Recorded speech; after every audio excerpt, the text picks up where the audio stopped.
Hello everyone. In this biology session, we are going to study different components of blood and the functioning of heart. In the previous classes, we have discussed the human circulatory system, and in that human circulatory system, we have studied the structure of human heart. And after that, the different blood vessels which transport the blood, that is arteries, then veins and capillaries. तो ये जो blood vessels है, different blood vessels, ये हमने study किए previous classes में. सो आज के क्लास में हम देखने वाले हैं कि जो ब्लड है तो उसमें कौन कौन से कंपोनेंट्स प्रेजेंट होते हैं और ब्लड सर्कुलेशन जो होता है through the heart. What is the meaning of blood circulation? So blood circulation means the process of pumping the blood towards various body parts and bringing it back towards the heart is called blood circulation.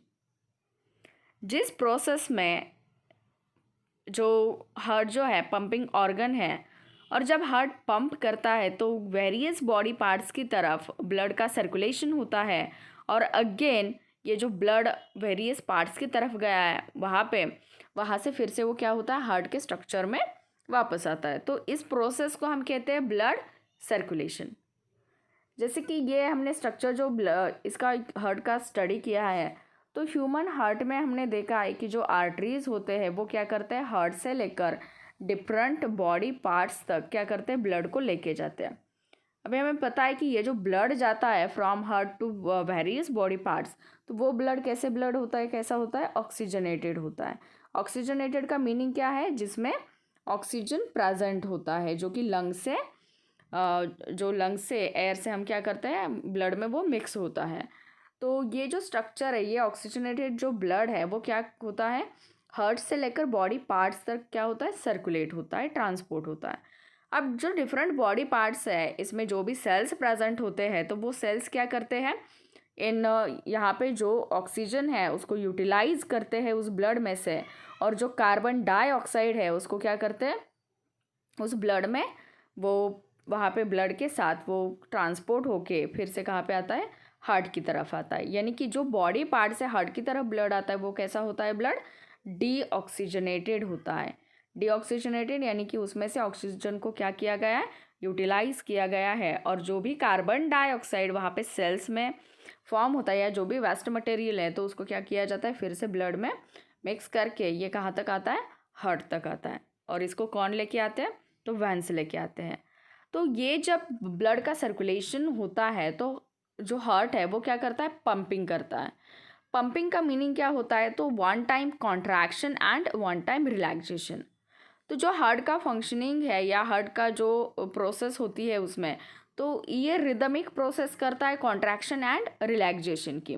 Rhythmic यानी कि जहाँ पे one time contraction हुआ तो next time relaxation, then contraction and then relaxation, ऐसे continuously heart जो है वो क्या करता है, ये रिदमिक प्रोसेस को फॉलो करता है. तो ये जो प्रोसेस है जो एक सेट होता है one time contraction and relaxation का, तो उसको हम कहते हैं सिंगल हार्ट बीट. जो हार्ट का पंपिंग होता है, जो हार्ट बीट पर मिनट हम मेजर करते हैं, तो हार्ट बीट में one time contraction and one time relaxation जो होता है हार्ट का, तो उसको कहते हैं हार्ट बीट. और जो ब्लड सर्कुलेशन है, तो blood circulation means the process of pumping the blood towards various body parts. ये वेरियस बॉडी पार्ट्स की तरफ ब्लड को पंप किया जाता है and bringing it back towards the heart, या बॉडी पार्ट से उसको फिर से हार्ट में लेके आते हैं. तो इस प्रोसेस को हम क्या कहते हैं, ब्लड सर्कुलेशन कहते हैं. तो यहाँ पे हमने 2 पॉइंट्स डिस्कस किए, blood circulation and heart beat. तो हार्ट बीट मीन्स व्हाट, तो consecutive single relaxation and contraction of heart constitutes a single heart beat. Single contraction and relaxation का जो सेट होता है हार्ट का, तो उसको हम कहते हैं सिंगल हार्ट बीट. तो यहाँ पे हमने ये 2 टर्म्स जो है वो स्टडी किए हैं. अब हम देखते हैं कि कंपोनेंट्स ऑफ ब्लड क्या है. तो ब्लड जो है ये कनेक्टिव टिश्यू है जिसका pH 7.4 होता है, यानी कि स्लाइटली अल्कलाइन है. और इसकी जो टेस्ट है वो टेस्ट कैसे होती है, सॉल्टी होती है. तो ब्लड को कनेक्टिव टिश्यू क्यों कहा गया है, तो मैं पहले कनेक्टिव टिश्यू मीन्स व्हाट, ये मीनिंग आपको बता देती हूँ। तो कनेक्टिव टिश्यू जो है, कनेक्टिव टिश्यू का मीनिंग ये होता है कि जो पार्ट या जो टिश्यू जो है वो डिफरेंट बॉडी पार्ट्स को कनेक्ट करता है, तो उसको हम कनेक्टिव टिश्यू कहते हैं। तो नेक्स्ट ईयर आप ये स्टडी करने वाले हैं कि different types of animal tissues, तो उसमें कनेक्टिव टिश्यू में हमें एग्जांपल सीखना है ब्लड का। तो ब्लड को कनेक्टिव टिश्यू क्यों कहा गया है? तो ब्लड जो है वो डिफरेंट वेरियस बॉडी पार्ट्स तक पहुंचता है, उसके साथ साथ ये ट्रांसपोर्टेशन करता है nutrient, oxygen, hormones, waste materials का। तो ईच एंड एवरी सेल के पास, each and every body parts के पास ये ब्लड जो है वो वहाँ पे पहुँचता है। इसकी वजह से इसको क्या कहा गया है? कनेक्टिव टिश्यू कहा गया है। और इसका जो pH है वो है 7.4, और इसका जो टेस्ट होता है वो सॉल्टी टेस्ट होता है।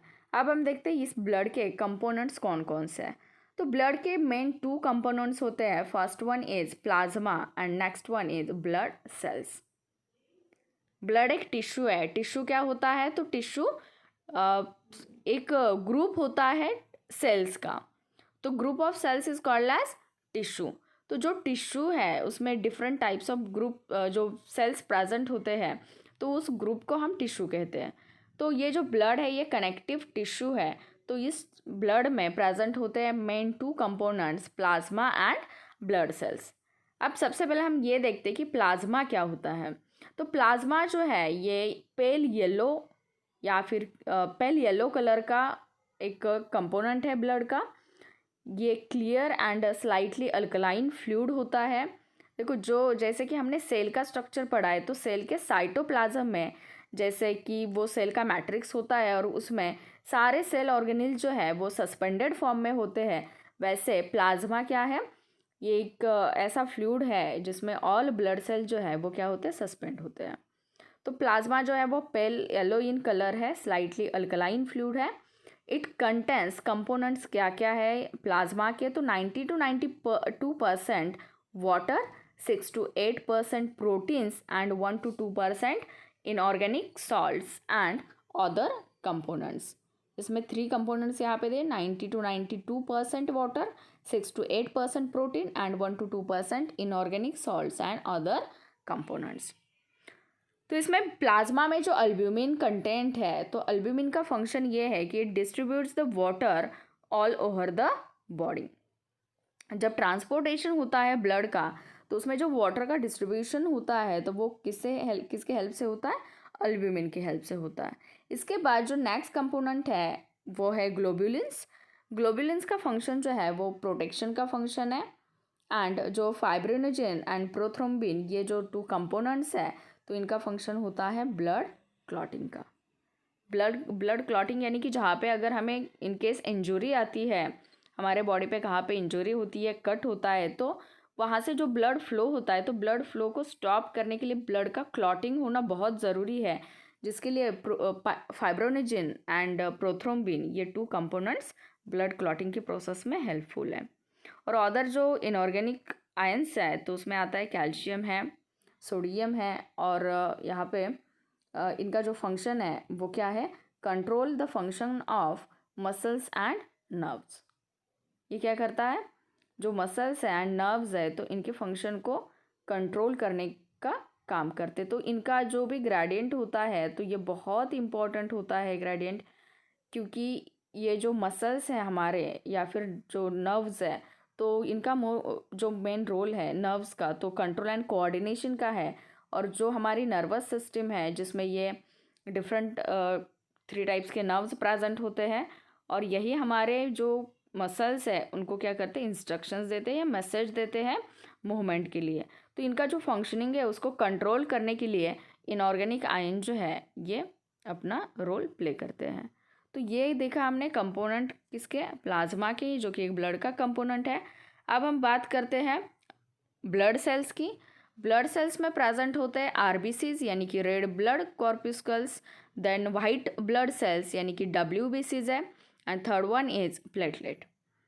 तो ये 3 कंपोनेंट्स हैं ब्लड सेल्स में। तो आरबीसीज यानी कि रेड ब्लड सेल्स है, तो इनका जो स्ट्रक्चर होता है ये बहुत small, circular in shape and enucleated cells है। आरबीसीज में न्यूक्लियस प्रेजेंट नहीं होता है। This cells appear red due to haemoglobin. इसमें जो प्रेजेंट होता है कंपोनेंट जिसको हम पिगमेंट कहते हैं, तो हीमोग्लोबिन पिगमेंट उस सेल्स में प्रेजेंट है, इसकी वजह से इनका जो कलर है वो कैसा कलर है, रेड कलर है। और ऑक्सीजन जो है वो डिजॉल्व हो जाता है ब्लड में due to the presence of haemoglobin.